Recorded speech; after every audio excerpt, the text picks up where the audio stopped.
I am Ravi Kumar, faculty in English from Abhinav classes Maharajganj.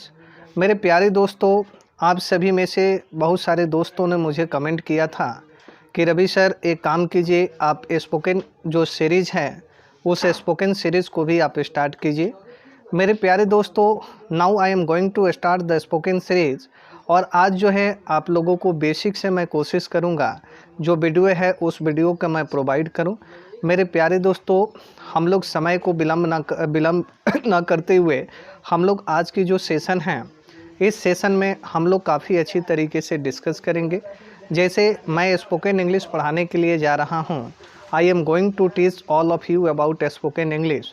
तो जो सबसे बड़ी चीज़ है मेरे दोस्तों वह यह है कि हम स्पोकन इंग्लिश की शुरुआत हम लोग कहाँ से करें।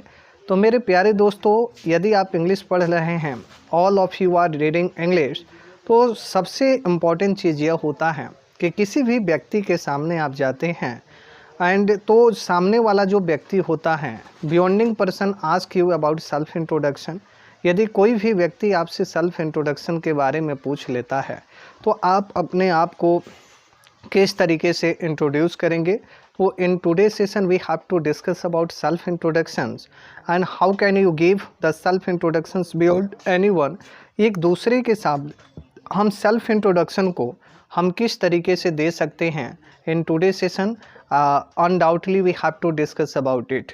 मेरे प्यारे दोस्तों, आप सभी रवि कुमार सर के साथ बने रहिए और मैं आज इसे स्पोकन इंग्लिश सीरीज़ भी शुरू कर दिया हूँ और ग्रामर जो सेक्शन है वो ग्रामर सेक्शन चलेगा। और मैंने आप सब से कहा था कि मेरे साथ आप सब 3 से 4 महीने बने रहें। आफ्टर स्पेंडिंग ऑफ 3 या 4 मंथ्स आप सभी को रियलाइज़ होने लगेगा, all of you begin to realize that, and definitely there would have a great improvement in my English communication as well as every part of English। मेरे प्यारे दोस्तों, आज आइए हम लोग सेल्फ इंट्रोडक्शन को शुरू करते हैं। मेरे प्यारे दोस्तों, आज सबसे बड़ी चीज़ यह है कि बहुत सारे बच्चे अंग्रेजी पढ़ते हैं लेकिन उनके समक्ष एक सबसे बड़ी जो समस्या है वह यह है कि उनसे यदि आप कहिएगा कि प्लीज़ इंट्रोड्यूस योर सेल्फ, तो ये सबसे बड़ी समस्या है। Maximum number of experience are not introducing themselves ये सबसे बड़ी समस्या है। तो मेरे प्यारे बच्चों, आज आइए हम लोग सेल्फ इंट्रोडक्शन पे हम लोग अच्छी तरीके से सीखेंगे कि किसी भी व्यक्ति को यदि सेल्फ इंट्रोड्यूस करना है तो हम किस तरीके से अपने आप को रिप्रेजेंट कर सकते हैं। मैंने आपके बोर्ड पर लिखा मेरे दोस्तों कि सेल्फ इंट्रोडक्शन। इस सेल्फ इंट्रोडक्शन का मतलब होता है कि हम अपने आप को सेल्फ इंट्रोड्यूस किस तरीके से कर सकते हैं। मेरे प्यारे दोस्तों, सेल्फ इंट्रोडक्शन को हम लोग 2 तरीके से इंट्रोड्यूस करते हैं। एक तो फॉर्मल तरीका होता है और दूसरा इनफॉर्मल तरीका होता है। तो by the help of formal way we can introduce our self, by the help of informal way we can introduce our self. मतलब मैं यूँ बताने की कोशिश कर रहा हूँ कि फॉर्मल तरीके से आप अपने आप को इंट्रोड्यूस कर सकते हैं, not only formal way but also bye the help of informal way you can represent your self beyond anyone. तो मैंने यहाँ आपकी जो सेल्फ इंट्रोडक्शन है, इस सेल्फ इंट्रोडक्शन को 2 हिस्सों में मैंने बांट रखा है। I divide your self introduction into 2 part. The first part is known as formal introduction. पहले को हम लोग फॉर्मल इंट्रोडक्शन कहते हैं and the second part that is known as informal introduction. तो फर्स्ट पार्ट को हम लोग फॉर्मल इंट्रोडक्शन कहते हैं और सेकेंड पार्ट को हम इनफॉर्मल इंट्रोडक्शन कहते हैं। मेरे प्यारे दोस्तों, अब सवाल यह है कि फॉर्मल इंट्रोडक्शन का क्या मतलब है। जैसे मान लीजिए कि आपको किसी ऑफिस में जॉब चाहिए, you need a job in any office and for that job you are going to appear in any interview। तो सबसे इम्पॉर्टेंट चीज़ यह होता है कि अपने आप को इंट्रोड्यूस कैसे करें।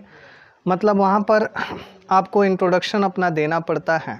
तो फॉर्मल इंट्रोडक्शन की जहाँ तक हम लोग बात करते हैं तो यह फॉर्मल इंट्रोडक्शन फॉर ऑफिशियली होता है।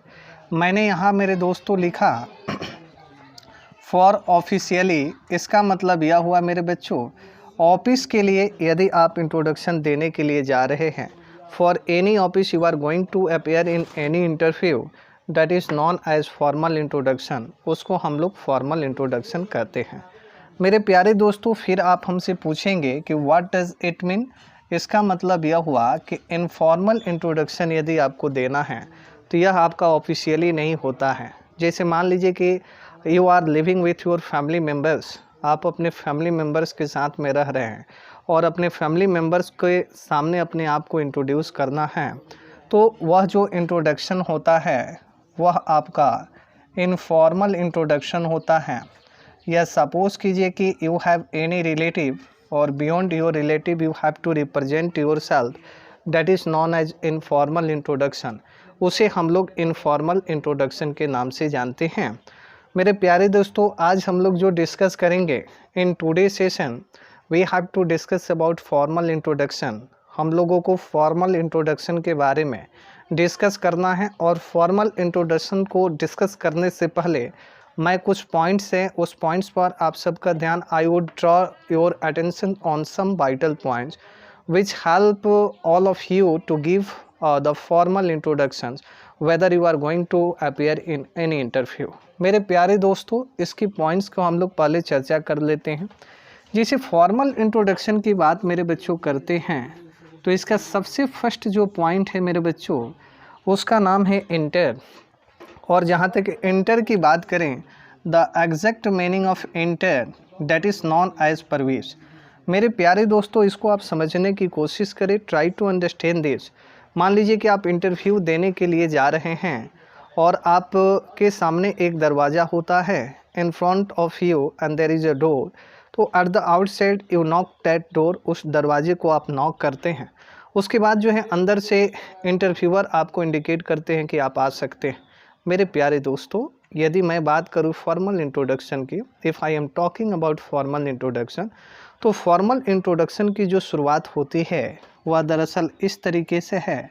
आपको बोलना होगा कि may I come in sir, may I come in sir.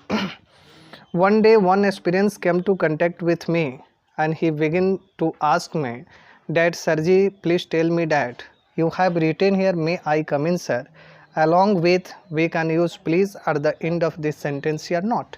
इसका मतलब यह हुआ मेरे दोस्तों कि यदि मैंने आपको लिखा कि may I come in sir, तो इसके साथ में हम लोग प्लीज़ शब्द का प्रयोग कर सकते हैं या प्लीज़ शब्द का प्रयोग नहीं कर सकते हैं। मेरे कहने का मतलब यह हुआ कि आप मे आई कम इन सर भी लिख सकते हैं और साथ ही साथ में आप इसके साथ प्लीज़ भी लिख सकते हैं, तो ये भी सही होगा। लेकिन दूसरे बच्चे ने मुझसे पूछा, द अदर एक्सपीरियंस आस्क में dad sir can I come in sir for the formal introduction. तो मेरे प्यारे बच्चों, इस बात को याद रखो कि इन फॉर्मल इंट्रोडक्शन के लिए कभी भी आप can I come in sir का प्रयोग नहीं कर सकते हैं।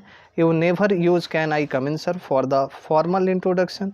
तो फिर सवाल आप हमसे पूछेंगे कि आप तो कह रहे हैं कि can I come in sir का प्रयोग आप फॉर्मल इंट्रोडक्शन के लिए नहीं कर सकते हैं, तो फिर ये किसके लिए होता है? फॉर विच से do you use and can I come in sir. मेरे प्यारे दोस्तों, you can use can I come in sir for the informal introduction.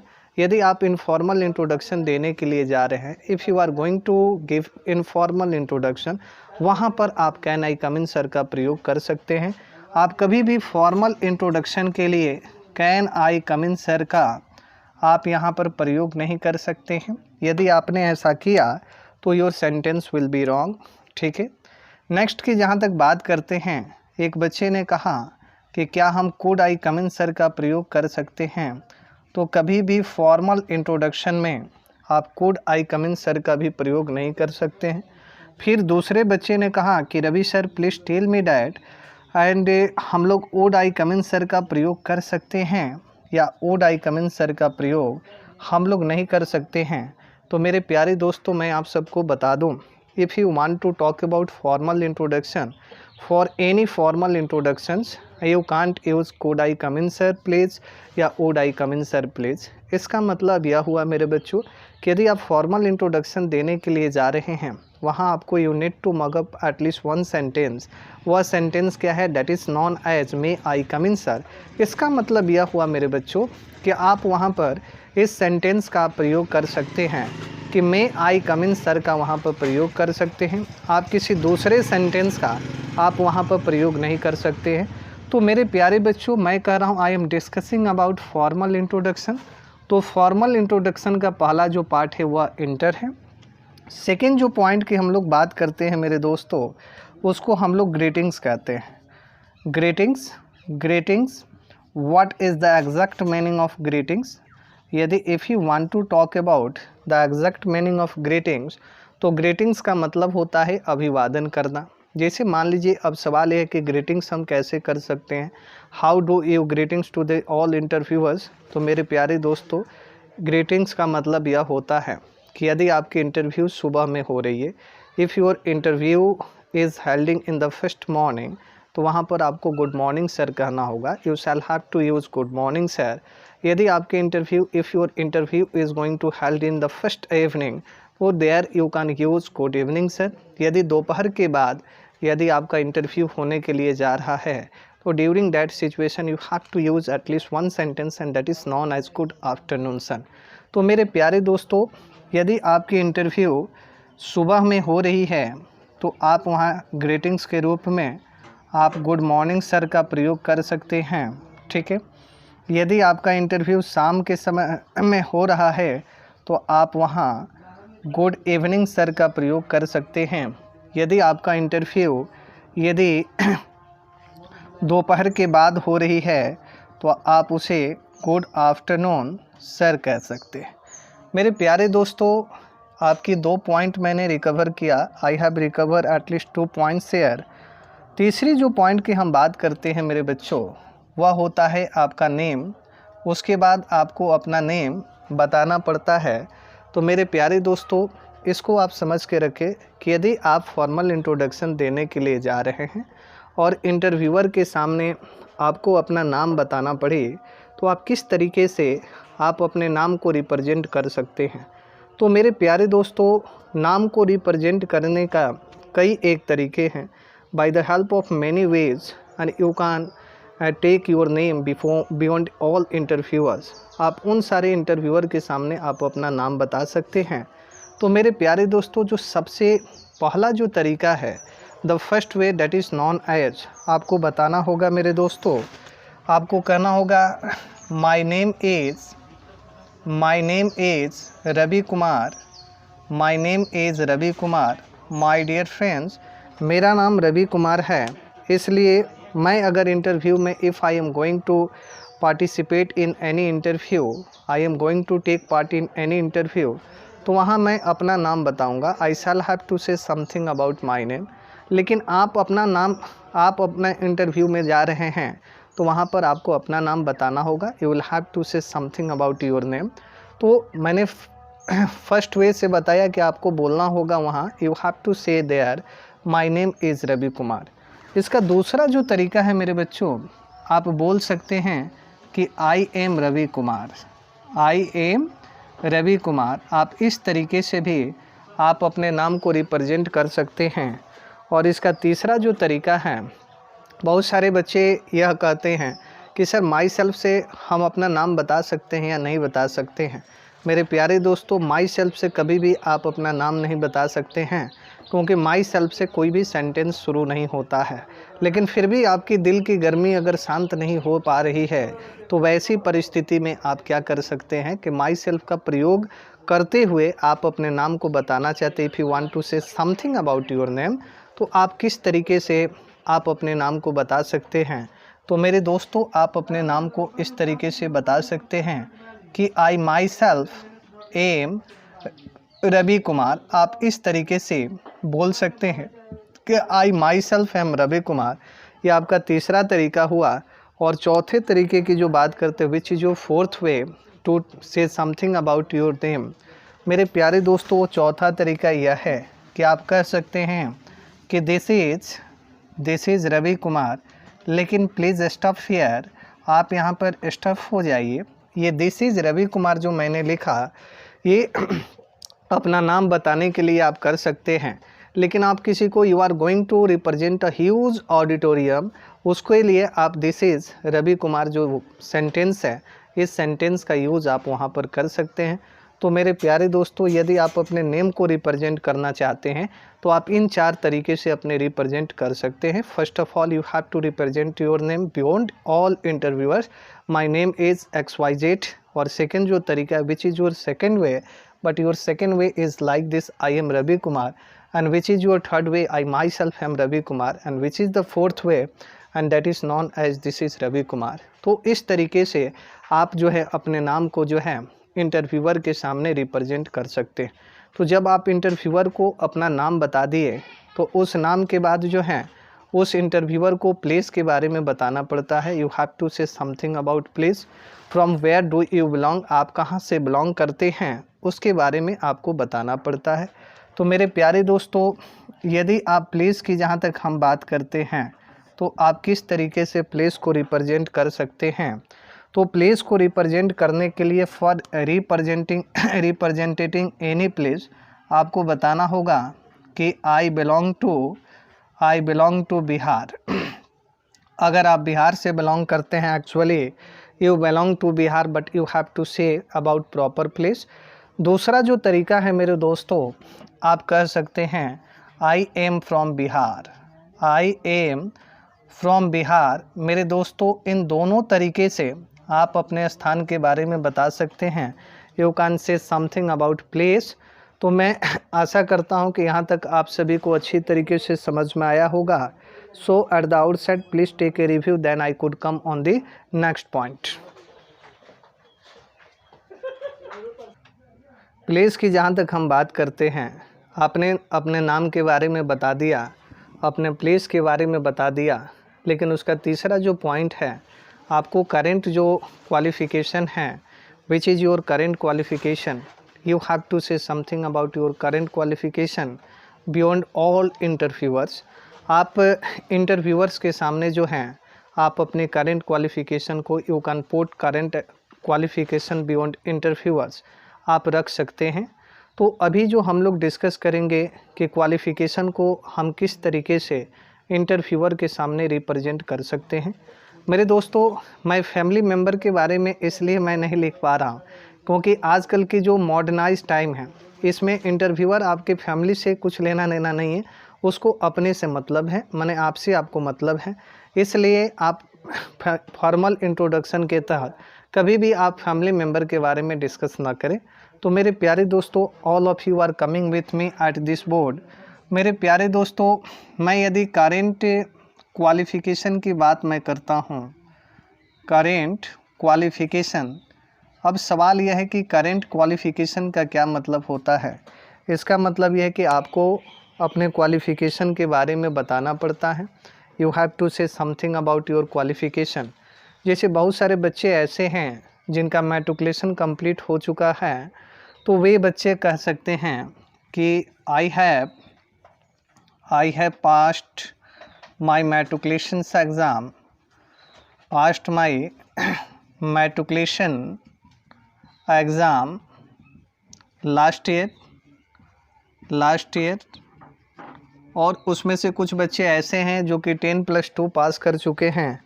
तो मेरे दोस्तों, वैसे बच्चे जो कि 10+2 कंप्लीट कर चुके हैं, the boy who have completed 10+2, उनको किस तरीके से एड्रेस करना है। He has to address like this, I have completed 10+2, और जिस बोर्ड से आप किए हैं फ्रॉम XYZ बोर्ड आप यहाँ लिख सकते हैं।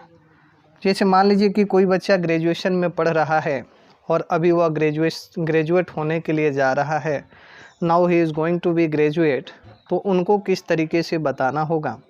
तो वैसे बच्चे जो कि अभी ग्रेजुएट होने के लिए जा रहे हैं, तो उस तरीके के बच्चे यहाँ लिख सकते हैं कि I am about to graduate, I am about to graduate. इसका मतलब यह हुआ कि मैं अभी ग्रेजुएट होने जा रहा हूँ। तो मेरे प्यारे दोस्तों, यदि करेंट क्वालिफ़िकेशन की बात करते हैं और जब आप इंटरव्यू देने के लिए जाते हैं, तो मेरे प्यारे दोस्तों, आपको करेंट क्वालिफ़िकेशन के बारे में you have to perform your current qualification beyond all interviewers. जो भी सारे इंटरव्यूअर्स हैं उनके सामने अपने करेंट क्वालिफ़िकेशंस को आपको रखना होगा।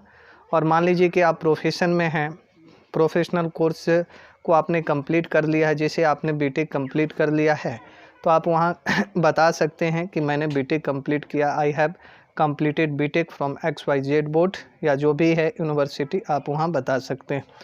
जैसे करेंट क्वालिफ़िकेशन के बाद में मेरे दोस्तों एक चीज़ और आपकी आ जाती है, वो दरअसल ये है कि आप अपने स्ट्रेंथ, स्किल एंड एक्सपीरियंस के बारे में बता सकते हैं। स्किल एंड एक्सपीरियंस मेरे प्यारे दोस्तों, जहाँ तक स्किल एंड एक्सपीरियंस की बात करते हैं, जैसे मान लीजिए कि आपने बीटेक कंप्लीट कर लिया है, या तो बीटेक कंप्लीट करने के बाद आपको 4 साल का एक्सपीरियंस है या 3 साल का एक्सपीरियंस है, तो you have to perform that experience beyond all interviewers. सारे इंटरव्यूअर के सामने आप अपने जो एक्सपीरियंस है उसको शो कर सकते हैं। You can show your experience beyond all interviewers. तो मेरे प्यारे दोस्तों, यहाँ हमको समझने की ज़रूरत है कि if you want to talk about skill and experience, यदि हम स्किल एंड एक्सपीरियंस की बात कर रहे हैं, तो आप अगर बीटेक कंप्लीट कर चुके हैं तो you have to say something about skill and experience. तो आपको लिखना होगा कि आई हैव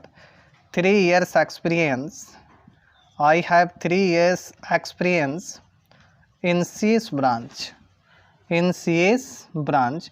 सपोज कीजिए कि आपने CS ब्रांच से जो है आपके 3 साल का एक्सपीरियंस है और आप इंजीनियरिंग कंप्लीट कर चुके हैं, तो आपको अपनी जो एक्सपीरियंस है उस एक्सपीरियंस को जो इंटरव्यूअर हैं उस इंटरव्यूअर के सामने रिप्रेजेंट करना पड़ता है। अगर मान लीजिए कि आपने डिप्लोमा कंप्लीट किया है, तो आप यहाँ लिख सकते हैं कि I have completed diploma last year. ठीक है, diploma last year and no experience. इसका मतलब है कि मेरे पास कोई एक्सपीरियंस भी नहीं है। इसका तीसरा तरीका यह है मेरे दोस्तों कि मान लीजिए कि आपने डिप्लोमा किया और आपने बीटेक किया, लेकिन आपको किसी प्रकार के एक्सपीरियंस नहीं है, यू हैवंट एनी एक्सपीरियंस, तो मेरे प्यारे दोस्तों वहाँ पर आप रिप्रेजेंट कर सकते हैं। तो सवाल अब यह है कि वहाँ पर हम क्या रिप्रेजेंट कर सकते हैं। तो वहाँ आप कह सकते हैं, you can say like this कि आई एम अ फ्रेशर। जब आपने ये सेंटेंस लिख दिया कि आई एम अ फ्रेशर, तो इस फ्रेशर का मतलब यह हुआ कि मुझे किसी भी प्रकार का एक्सपीरियंस नहीं है, मुझे थोड़ा सा भी अनुभव नहीं है। तो आप इस तरीके से आप स्किल एंड एक्सपीरियंस को रिप्रेजेंट कर सकते हैं। और जब आपका स्किल एंड एक्सपीरियंस हो जाता है, तो उस स्किल एंड एक्सपीरियंस के बाद में आपको अपने स्ट्रेंथ को बतानी पड़ती है। तो मेरे दोस्तों, आप अपने स्ट्रेंथ को कैसे बता सकते हैं? स्ट्रेंथ की जहाँ तक बात हम करते हैं, ये आपकी मजबूत पक्ष होती है, जो कि which is referring to your life, जो कि आपके लाइफ से संबंधित है। आप अपने लाइफ में आपका मजबूत जो पक्ष है, what is your strengthen and aspects of your life, उसको बताना पड़ता है। जैसे हर इंसान के अपनी अलग अलग मजबूती होती है। जैसे कुछ इंसान ऐसे होते हैं मेरे दोस्तों, जैसे उनको मान लीजिए कि पॉजिटिव थिंकर होते हैं, तो कोई अगर इंसान पॉजिटिव थिंकर हो गया तो वह उसकी स्ट्रेंथ हो गई, and that is the strength for him. मेरे प्यारे दोस्तों, यदि आप स्ट्रेंथ को बताना चाहते हैं तो आप किस तरीके से बोल सकते हैं कि I am a multitasker. It's mean is very simple कि मैं एक मल्टीटास्कर हूँ। या दूसरा जो तरीका होगा, आप दूसरे तरीके से भी इसको एक्सपोज कर सकते हैं। By the help of second way you can expose it कि I am a positive thinker, मैं एक पॉजिटिव थिंकर हूँ। आप इस तरीके से इसको रिप्रेजेंट कर सकते हैं। वो मेरे प्यारे दोस्तों, मैं आशा करता हूँ कि ये पॉइंट आपके क्लियर हो गए होंगे। इसके बाद 2 पॉइंट और हैं। सबसे पहले आप इसका एक रिव्यू ले लें, then I could come on the next point. उसके बाद मैं नेक्स्ट पॉइंट पर आता हूँ, और उसके बाद जो है इसकी समराइज़ मैं कर दूँगा कि in a few words how could you represent your self introduction beyond anyone, या how could you give your self introduction in a few words। सो सबसे पहले आप इसका एक रिव्यू ले ले, उसके बाद मैं नेक्स्ट पॉइंट पे आता हूँ।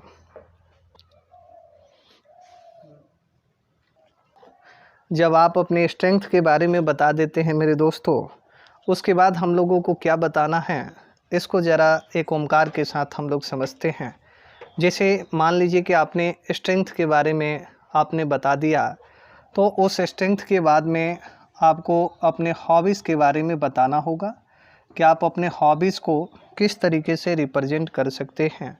How can you represent your hobbies. मेरे प्यारे दोस्तों, इस बात को आप समझिए कि पहले के समय में लोगों की जो हॉबीज़ थी, एवरीवन हैड वन हॉबीज़, लेकिन आज के जो बदलते हुए जो परिवेश हैं, तो according to this changeable time, तो इसमें बहुत सारे लोगों के पास एक हॉबीज़ की कोई गारंटी नहीं है। There is no any guarantee for one hobbies. इसका मतलब ये हुआ कि बहुत सारे लोगों के पास बहुत सारी हॉबीज़ हो गई है। Many persons have many hobbies.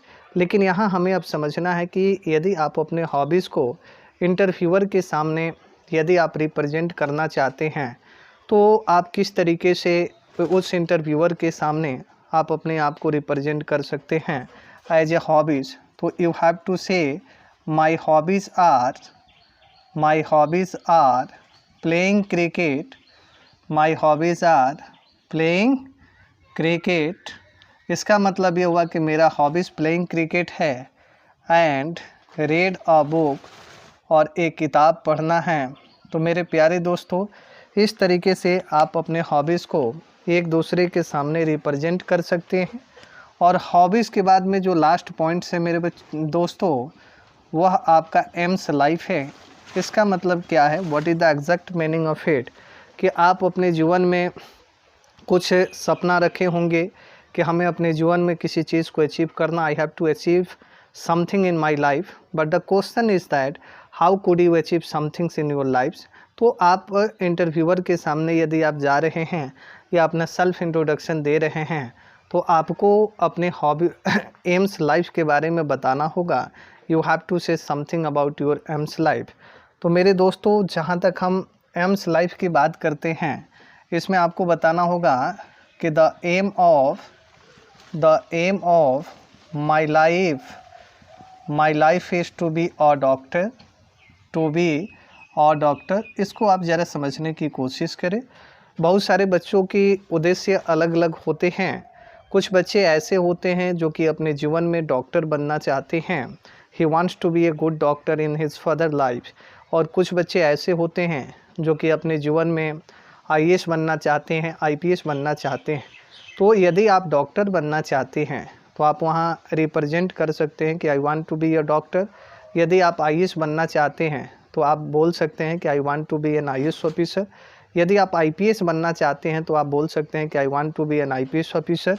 तो मेरे प्यारे दोस्तों, आप ऐसे भी बोल सकते हैं कि I want to be a doctor. उसके बाद आप बोल सकते हैं इंजीनियर। उसके बाद आप बोल सकते हैं आईएएस, और उसके बाद आप बोल सकते हैं आईपीएस। तो ये तमाम पॉइंट है, these are all points which are about your formal introduction. अब मैं आपको ब्रीफली बताता हूँ कि इससे इन सारे पॉइंट्स के माध्यम से हम किस तरीके से अपने सेल्फ इंट्रोडक्शन को एक दूसरे के सामने हम रिप्रेजेंट कर सकते हैं। और फाइनली जब आपका इंट्रोडक्शन ख़त्म होने के कगार पर है, if your introduction is going on end, during that situation you have to use at least one sentence. Last में आपको ये बोलना होगा कि दैट्स ऑल अबाउट मी। इसका मतलब यह हुआ मेरे दोस्तों कि यह सब कुछ मेरे बारे में है। उसके बाद आपको एड्रेस करना होगा थैंक यू वेरी मच। आप इस तरीके से 10 से you can and your interview, आप अपने इंटरव्यू को एंड कर सकते हैं। तो मेरे प्यारे दोस्तों, अब मैं आपको बताऊंगा कि किस तरीके से ब्रीफली हम जो हैं अपने सेल्फ इंट्रोडक्शन को रिप्रेजेंट कर सकते हैं। मेरे दोस्तों, अब आपको लिखना होगा, जहाँ तक हम लोग सेल्फ इंट्रोडक्शन की बात कर रहे थे, तो in a brief how can you give self introduction. और अभी मैंने आप लोगों से चर्चा की कि सेल्फ इंट्रोडक्शन के जो भी पॉइंट्स हैं, उन सारे पॉइंट्स के बारे में हम लोग चर्चा कर चुके हैं। We have discuss about all the points of formal introduction. लेकिन अभी सवाल यह है कि as a brief, if you want to give your formal introduction, but the question is that how could you give your self introduction as in briefly. आप briefly तरीके से अपने सेल्फ इंट्रोडक्शन को कैसे आप दे सकते हैं। तो आइए मेरे साथ, आपको लिखना होगा, you have to write like this, my name is, आपको लिखना है Ravi Kumar, my name is Ravi Kumar. उसके बाद आपको लिखना पड़ता है मेरे दोस्तों कि I belong to Bihar, I belong to Bihar. उसके बाद आप अपनी जो करेंट क्वालिफ़िकेशन है, which is your current qualification, उस करेंट क्वालिफ़िकेशन को आपको यहाँ बताना पड़ता है। आप यहाँ लिख सकते हैं कि आई हैव, अगर मान लीजिए मैट्रिकुलेशन पास किए हैं, I have passed my matriculation exam, matriculation. अगर जो बच्चे 10+2 पास किए हैं वो अपना लिख सकते हैं। तो फ्रॉम XYZ बोर्ड आप लिख सकते हैं। उसके बाद जो हैं आप यहाँ एक्सपीरियंस लिख सकते हैं, जो हमने लिखवाया था, जो बच्चे बीटेक भी कंप्लीट कर चुके हैं। तो वैसे बच्चे जो बीटेक कंप्लीट किए हैं वे भी अपने इंट्रोडक्शन में एक्सपीरियंस को शो कर सकते हैं। It's mean is very simple that kinds of experience can show his personal experience. तो if I am talking about personal experience, यदि मैं पर्सनल एक्सपीरियंस की बात करूं तो आप यहाँ लिख सकते हैं कि I have 3 years experience, I have 3 year experience in CS branch. उसके बाद आप लिख सकते हैं मेरे दोस्तों, इसको आप समझने की कोशिश करें। You can show your strength, आप अपनी क्षमता को यहाँ दिखा सकते हैं।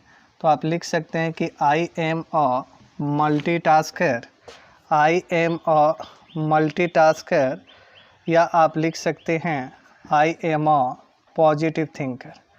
अगर आप मल्टीटास्कर हैं तो आप मल्टीटास्कर लिखेंगे। यदि आप पॉजिटिव थिंकर हैं, if you are a positive thinker, but you have to show positive thinker. मेरे प्यारे दोस्तों, इतना करने के बाद एक चीज़ और आपको यहाँ लिखना होगा। आप अपने हॉबीज़ के बारे में बता सकते हैं कि my hobbies are playing cricket, my hobbies are playing cricket. या उसके बाद आप लिख सकते हैं एंड रीड अ बुक।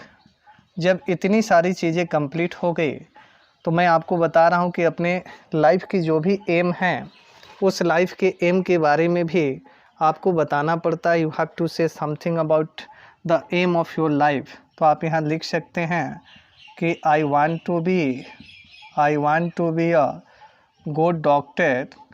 अगर आप डॉक्टर बनना चाहते हैं तो आप डॉक्टर लिख सकते हैं। यदि आप इंजीनियर बनना चाहते हैं मेरे दोस्तों तो आप इंजीनियर लिख सकते हैं। यदि आप IAS ऑफिसर बनना चाहते हैं तो IAS, अगर आप IPS बनना चाहते हैं तो IPS। मेरे दोस्तों, इस तरीके से आप अपने सेल्फ इंट्रोडक्शन को दे सकते हैं। लेकिन जब introduction, if your introduction is going to end, यदि आपका इंट्रोडक्शन समाप्त होने के लिए जा रहा है, तो during that situation you can use a very simple sentence. आप एट लास्ट आप यूज़ कर सकते हैं दैट्स ऑल। उसके बाद आप लिख सकते हैं अबाउट मी। इतना आप लिखने के बाद उसके बाद फाइनली आप यहाँ यूज़ कर सकते हैं thank you very much. Thank you, आप यहाँ लिख सकते हैं थैंक यू वेरी मच। मेरे दोस्तों, इस तरीके से आप अपने सेल्फ इंट्रोडक्शन को आप यहाँ रिप्रेजेंट कर सकते हैं। दस you can show your self introduction. तो मेरे प्यारे दोस्तों, आज के लिए इतना ही, और नेक्स्ट वीडियो के साथ I will come with all of you the next video. मेरे दोस्तों, इस बात को याद रखें कि in today session we have to discuss about self introductions, and self introduction is divided into two parts. The first part, that is known as formal introduction, and if you want to talk about the second part, and that is known as informal introduction. So मेरे प्यारे दोस्तों, यहाँ हम लोग formal introduction के बारे में जान चुके हैं, और नेक्स्ट वीडियो में, in the next video and certainly we shall discuss about informal introduction. How could you give our informal introduction beyond all interviewers या beyond all anyone. तो मेरे प्यारे दोस्तों, मैं आशा करता हूँ कि आप सबको ये वीडियो काफ़ी अच्छा लगा होगा। मैं आप सभी के लिए इतना प्रयत्न कर रहा हूँ। I am exacting a lot to all of you. So मैं आप लोगों से इस बात की आशा मैं कर सकता हूँ कि मेरे दोस्तों इस वीडियो को लाइक, शेयर और सब्सक्राइब, और साथ ही साथ में एज़ वेल एज आप कमेंट भी करें, ताकि मैं आपके मन के अंदर जो चल रही बातें हैं ख़ास करके इंग्लिश को लेकर उसको मैं समझ सकूं। और साथ ही साथ में I will remove your all problems and which are referring to English, and I will solve your every problems for ever. आपकी हर एक समस्या को जो है मैं हमेशा हमेशा के लिए दूर कर सकूं। आज के लिए इतना ही, और मैं इस लेक्चर को I am going to stop my lecture. और मैं आशा करता हूं कि आप सभी काफ़ी अच्छे होंगे, लेकिन साथ ही साथ में रवि कुमार सर के वीडियो को आप लाइक और सब्सक्राइब, और साथ ही साथ में बेल आइकन को आप करें, और मेरी मदद इतनी करें ताकि मैं यूट्यूब पर आप सभी के साथ आकर मैं भूचाल बचा सकूं, और ख़ास करके परहैप्स इंग्लिश को लेकर। सो आज के लिए इतना ही। Thank you very much.